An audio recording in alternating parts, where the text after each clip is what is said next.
long.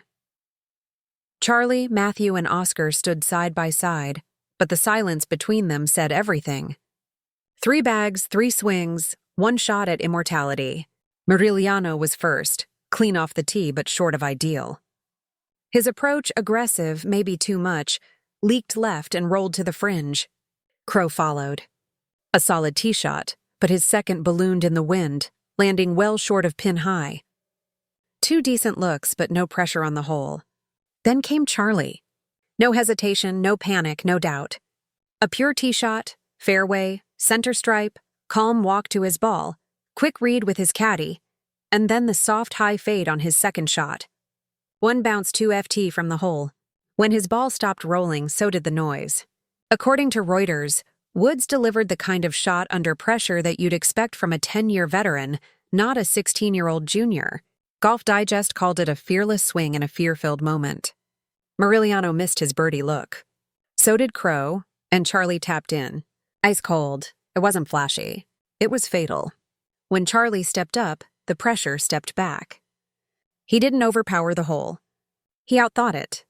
2 swings, 1 red, and a memory burned into the grass.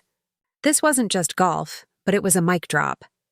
He didn't win by distance, he won by decision. That flag didn't just mark the hole, it marked the moment. Charlie didn't flinch, he finished.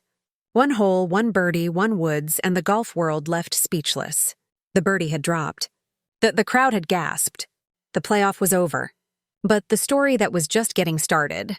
Charlie didn't just walk off that green. He walked into headlines. CBS Sports called it a clinic in composure. NBC Sports went further, saying, Charlie Woods just gave us a glimpse of his father's mental game. Calm, cold, complete. And speaking of his father, yes, Tiger Woods was there watching quietly behind the ropes. According to Golf Digest, he nodded once after the birdie fell. No fist pump, no celebration, just that signature Tiger smirk. 1 nod from a legend. A lifetime of meaning. And this wasn't just a playoff. It was a statement. A message to every junior in the country. Charlie isn't just the son of. He's now the one to watch. This was no longer about a name. It was about a mindset. For Matthew Muriliano, it was heartbreak, but not humiliation. His round was strong. His playoff was gutsy. He's now an alternate for the U.S. Junior Amateur. But missing that last step, it stings. He was this close. The spotlight shifted, but the respect remains. And for Oscar Crow, same story. Strong showing, but not enough in the moment that mattered. Golf is cruel because it only remembers the one who closed. This was the moment Charlie Woods stopped chasing, saw, and started owning. Tiger didn't raise a shadow. He raised a storm. The gallery didn't cheer. They stood frozen. There was no roar. The only realization, Charlie didn't talk. He delivered. He didn't celebrate. He confirmed. The playoff didn't crown a qualifier. It launched a name, and everyone watching knew this kid isn't here to participate. Now, the field is watching. Coaches are taking notes. Juniors are sharpening their games. And Charlie, he's not looking back because the up next is Dallas. And he's not done yet. Charlie Woods didn't just win a playoff. He punched a ticket to the biggest stage in junior golf. But if you think that birdie was the end, you're not watching close enough. From July 21st to 26th, all eyes turned to Dallas, Texas for the U.S. Junior Amateur Championship.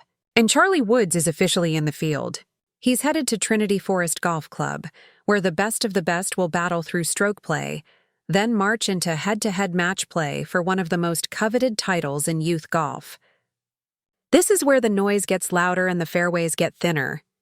Charlie won't be just another name in the bracket. He'll be the name, the one with a target on his back, the one everyone wants to beat, the one with legacy stitched into his glove. He'll face the best junior golfers in the country, from reigning champions to phenoms with offers from every Division I powerhouse. There are no easy wins here, no shortcuts, just pressure, precision, and potential. He's no longer the story of a father. He's the story of the future. This isn't about fame. It's about fire. The bracket won't care about his last name, but the crowd will. There are no practice swings for legacy in Dallas. Every mistake echoes louder. Every match is a cur. The morning air at Trinity Forest Golf Club was heavy, not with humidity, but with expectation. The 2025 U.S. Junior Amateur teed off in full force, and while over 250 elite juniors showed up to compete, the crowd, the cameras, the whispers, they followed just one name, Charlie Woods. Fresh off his AJ win earlier this season in a clutch playoff birdie to qualify in Coral Springs, Charlie wasn't just a participant, he was the headline. Golf Digest called it the most anticipated junior debut in recent memory. Galleries were packed, social media buzzed, and inside the ropes a familiar figure cast a long shadow. Tiger Woods' arms crossed, hat low, silent, watching every shot but saying nothing. When Tiger walks inside the ropes, the world stops to watch. But make no mistake, Charlie wasn't just riding his father's legacy. The 15-year-old had earned his spot the hard way, grinding his way through Florida qualifiers, handling post-round interviews like a pro, and showing flashes of brilliance that had even PGA Tour pros raising eyebrows. This wasn't nepotism. This was momentum. Still, the moment was enormous. NBC Sports described it as a pressure cooker disguised as a tee box. The first hole wasn't just a par 4, it was a proving ground. And the look on Charlie's face said it all. Locked in, jaw tight, shoulders pulled back, but something was stirring underneath. You could feel it. This wasn't going to be an ordinary round. As Charlie took that opening swing, the gallery held its breath. But it wasn't the swing that would define the day. It was everything that came after. Because the storm that was brewing, it wasn't in the sky. It was inside Charlie's game. It started on the front 9 and it never really stopped. Charlie Woods stepped onto the first tee with momentum, pedigree, and pressure. What followed was one of the roughest rounds of his young career. By the time the scorecard was signed, the number was brutal. 81-11 over par, tied for 242nd out of 24. Not just a bad day, a near-total collapse. This wasn't just the wrong direction. This was free fall mode. The front 9, a train wreck. 4 double bogeys derailed any shot at rhythm early. Wayward drives off the tee put him in deep rough. Approach shots flew the green. Chips checked up short. Every swing looked like a search for control, and it never quite showed up. Golf Monthly didn't mince words, calling it an uphill task from here before day 2 even started. And when experts start writing you off mid-tournament, you know it's serious. By the turn, Charlie was already 8 over. His body language told the story before the leaderboard did. Yahoo Sports painted the moment. A glance up at Tiger and then back down again. No fist pumps, no eye contact. Just a teenage golfer unraveling on the biggest stage of his life with the biggest icon in the game silently watching from 5 yards away. And still he kept grinding.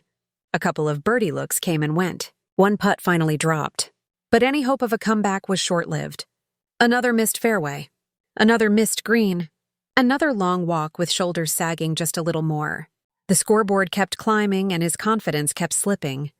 By the time he reached the 18th, Charlie looked more like a kid searching for the clubhouse than a future star gunning for match play.